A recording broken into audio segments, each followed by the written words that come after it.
السلام علیکم ناظرین، میں محمد اسلم حسین سیاست کی خبروں میں آپ سب کا استقبال کرتا ہوں۔ ملک میں زائد از 2 ماہ بعد آج سے بیشتر ریاستوں میں شاپنگ مالز، مذہبی مقامات، ہوٹلز اور ریسٹورنٹس کھول دیے گئے ہیں، جس کے دوران داخلے کے لیے ٹوکن سسٹم کے طریقے پر عمل کرنا لازمی ہوگا اور پرساد یا نذرانے چڑھانے جیسے جسمانی افعال کی اجازت نہیں ہے۔ انلاک 1 کے تحت ان مقامات کو کھولنا کووڈ-19 کو پھیلنے سے روکنے کے لیے ایک نیا چیلنج ہے۔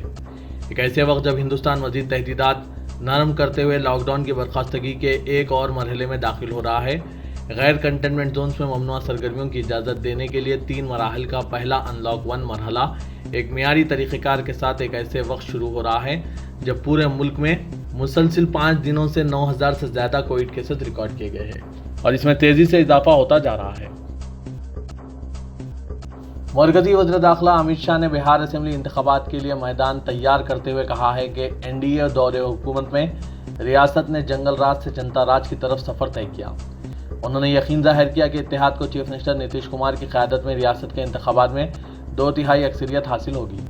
امت شاہ نے اپنی نوعیت کی پہلی ورچوئل ریلی میں یہ بیان دیا ہے۔ انہوں نے قومی دارالحکومت سے انٹرنیٹ کے ذریعے ریاست کے عوام سے خطاب کیا، جسے مختلف پلیٹ فارمز کے ذریعے پیش کیا گیا۔ کانگریس نے گجرات کے اپنے 21 ارکان اسمبلی کو راجستھان کی ابو روڈ پر واقع ایک تفریح گاہ منتقل کیا اور الزام لگایا کہ بی جے پی 19 جون کے راجیہ سبھا انتخابات سے پہلے خرید و فروخت میں ملوث ہو رہی ہے۔ کانگریس نے 3 ارکان اسمبلی کے استعفے کے بعد اپنے ارکان کو راجکوٹ، امباجی اور آنند کے 3 ریسورٹس میں منتقل کیا تاکہ شکار کی کسی بھی کوشش کو ناکام بنایا جا سکے۔ 3 ارکان کے استعفے کے بعد 182 رکنی ایوان میں پارٹی کے ارکان کی تعداد گھٹ کر 65 ہو گئی۔ تاہم اتوار کو راجکوٹ ضلع میں ایک ریسورٹ کے خلاف لاک ڈاؤن کی خلاف ورزی کے الزام میں ایک شکایت درج کرائی گئی ہے، جہاں کانگریس کے بعض ارکان کو رکھا گیا ہے۔ پیٹرول اور ڈیزل کی قیمت میں فی لیٹر 60 پیسے کا اضافہ کیا گیا ہے۔ سرکاری آئل کمپنی نے 82 دن کے وقفے کے بعد قیمتوں پر روزانہ نظر ثانی کا عمل شروع کیا ہے۔ دہلی میں پیٹرول کی قیمت 71 روپے 86 پیسے ہو گئی ہے، جبکہ ڈیزل کی قیمت 69 روپے 99 پیسے فی لیٹر ہے۔ شعبۂ طب سے وابستہ افراد کی بے حسی کے ایک حیران کن واقعے میں مدھیہ پردیش میں ایک بزرگ شخص کو علاج کی فیس ادا نہ کرنے پر ایک ہاسپٹل بیڈ سے باندھ دیا گیا۔ تاہم دواخانے نے دعویٰ کیا کہ اس شخص کو دورے پڑتے تھے اور وہ جارحانہ ہو جاتا تھا، اسی لیے اس کے ہاتھ پیر باندھے گئے ہیں تاکہ وہ اپنے آپ کو نقصان نہ پہنچائے۔ چیف منسٹر شیوراج سنگھ چوہان نے اس معاملے کا نوٹ لیا ہے اور ہاسپٹل کے خلاف سخت کارروائی کا وعدہ کیا ہے۔ ضلع ہاسپٹل نے اس معاملے کی تحقیقات کا حکم دیا ہے۔ اس شخص کے خاندان نے الزام لگایا کہ انتظامیہ نے 11,000 روپے کا بل ادا کرنے میں ناکامی پر اس کے ہاتھ اور پیر باندھ دیے ہیں۔ اس شخص کی بیٹی نے کہا کہ ہم نے داخلے کے وقت 5,000 روپے جمع کرائے تھے، لیکن علاج مزید چند دن چلا، ہمارے پاس بل ادا کرنے کے لیے پیسے نہیں ہیں۔ اب مجھے کسی چیز پر حیرانی نہیں ہوتی، مگر امید قائم ہے ہم پھر کوشش کریں۔ گزشتہ چند برسوں میں جو کچھ بھی ہوا ہے، ایک ہندوستانی مسلمان کی حیثیت سے میں ان کی عادی ہو گئی ہوں۔ ان تاثرات کا اظہار شہریت ترمیمی ایکٹ کے خلاف مظاہرہ کرنے والی صفورہ زرگر کی درخواست ضمانت مسترد ہونے کے بعد ان کی بہن سمیہ زرگر نے ایک میڈیا نمائندے سے گفتگو کرتے ہوئے کیا۔ 10 اپریل کو گرفتار ہوئی صفورہ زرگر کی درخواست ضمانت جمعرات کو دہلی کے پٹیالہ ہاؤس کورٹ نے طویل سنوائی کے بعد مسترد کر دی۔ صفورہ جو 21 ہفتوں کی حاملہ ہے، اس پر گرفتاری کے بعد UAPA جیسے ظالمانہ قانون کا اطلاق کر دیا گیا ہے۔ صفورہ زرگر کی ضمانت کی درخواست 30 مئی اور 4 جون کو 2 سماعتوں پر مشتمل 8 گھنٹے کی طویل بحث کے بعد مسترد کی گئی ہے۔ اس سوال پر کہ صفورہ جیل میں وقت کیسے گزار رہی ہے، سمیہ نے بتایا کہ جتنا آپ سوچ سکتے ہیں صفورہ اس سے کہیں زیادہ مضبوط ہے۔ جیل میں وہ خود کو مطالعہ اور عبادت میں مصروف رکھتی ہے۔ علی گڑھ میں شہریت ترمیمی ایکٹ کے خلاف مظاہرے کی پاداش میں فروری میں گرفتار ہوئے 4 افراد پر NSA لگا دیا گیا ہے۔ گرفتاری کے 4 ماہ بعد ملزمین پر سخت ترین قانون کے اطلاق پر حیرت کا اظہار کیا جا رہا ہے۔ تاہم جانکار ذرائع کے مطابق یہ ضمانت پر ملزمین کے رہا ہونے کے امکان کو روکنے کی ریاستی حکومت کی حکمت عملی کا نتیجہ ہے، کیونکہ NSA کے تحت کسی کو بھی 1 سال تک کوئی الزام عائد کیے بغیر قید رکھا جا سکتا ہے۔ چاروں مظاہرین، جن کی شناخت عمران، انور، صابر اور فہیم الدین کے طور پر ہوئی ہے، ان کو جیل میں ہی NSA کے اطلاق کی اطلاع دی گئی ہے۔ یہ چاروں فروری میں اپنی گرفتاری کے بعد سے قید و بند کی صحبتیں برداشت کر رہے ہیں۔ شاعر اور نغمہ نگار جاوید اختر کو ان کی تنقیدی سوچ، مذہبی عقائد کو دلیل کی کسوٹی پر پرکھنے نیز انسانی قدروں کے فروغ کے لیے رچرڈ ڈاکسن ایوارڈ 2020 سے نوازا گیا ہے۔ یہ ایوارڈ حاصل کرنے والے وہ پہلے ہندوستانی بن گئے ہیں۔ مہاراشٹر میں کورونا وائرس کے مریضوں میں اضافے سے خوفزدہ ہو کر جب علاقے کے اکثر و بیشتر ڈاکٹروں نے اپنی ڈسپنسریاں بند کر دی تھی، تو ایسے حالات میں اسی علاقے میں ڈسپنسریاں چلانے والی 2 ڈاکٹر بہنوں نے کورونا وائرس سے لڑنے کا بیڑا اٹھایا اور علاقے کے گلی کوچوں میں جا کر مقامی افراد کی طبی جانچ کی